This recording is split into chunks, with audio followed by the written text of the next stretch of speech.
How to deactivate your Snapchat account. Let's get started. For that, first of all, open up Snapchat application, log into your account. Once logged in, tap on your profile icon.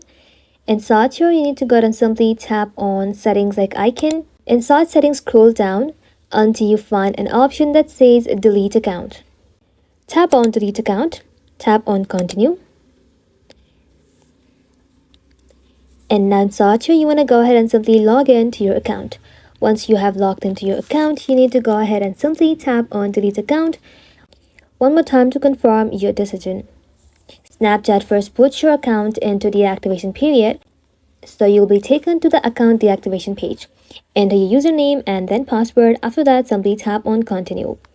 That's it. Your Snapchat account is now deactivated and hidden from other users. If you decide to come back again, you can simply log into your account within the deactivation period to reactivate your account. Thank you all for watching. If this video was helpful, consider subscribing to our channel and liking this video.